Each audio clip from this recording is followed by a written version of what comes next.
Assalamualaikum warahmatullahi wabarakatuh. Perkenalkan, nama saya Novia Kurniawati. Saya dari jurusan Office Administration Automatization di LP3I College Yogyakarta. Nah, saya akan mempresentasikan tentang sejarah, pengertian, serta arti penting dari K3 dan ISO. Baik, sebelum masuk ke sejarah dan arti penting, kita akan bahas tentang pengertiannya terlebih dahulu. Nah, ada menurut filosofi, yaitu adalah suatu pemikiran dan upaya untuk menjamin keutuhan si tenaga kerja, khususnya dan manusia pada umumnya, serta hasil karya budaya untuk menuju masyarakat yang adil dan makmur. Nah, kalau menurut saya sendiri, K3 ini sangat penting karena ini adalah upaya untuk mensejahterakan si tenaga kerja agar terhindar dari kecelakaan kerja dan penyakit akibat kecelakaan kerja. Selanjutnya, kita akan masuk ke sejarah dari K3, teman-teman. Nah, di sini ada beberapa era revolusi industri, yaitu di abad 18. Nah, pada era ini, K3 mulai digunakan karena sebagai mesin pengganti hewan.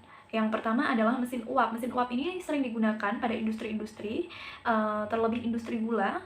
Jadi, ini adalah awal mulanya perkembangan K3 ini di Indonesia.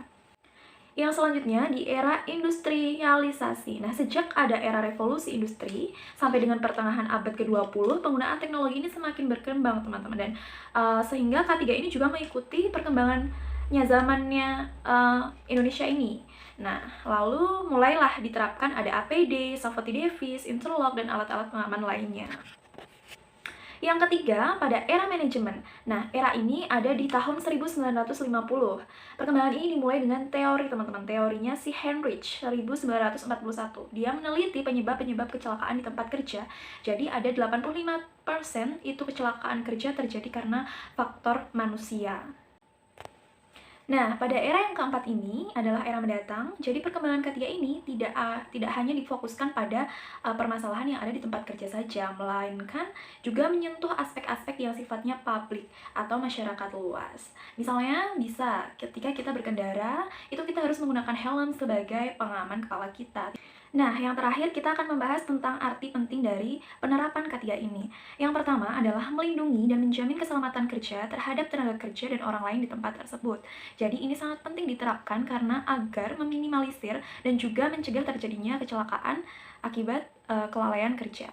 Yang kedua, menjamin setiap sumber produksi dapat digunakan secara aman dan efisien. Tentu saja jika kita bekerja itu kita seringkali menggunakan alat atau mesin lainnya, nah itu harus adanya SOP penggunaan. Jadi jalan proses produksi akan berjalan dengan lancar dan tidak ada kecelakaan kerja. Dan yang terakhir adalah untuk meningkatkan kesejahteraan sosial dan produktivitas kerja. Jadi itu tadi, teman-teman, sejarah, arti penting, dan pengertian dari K3.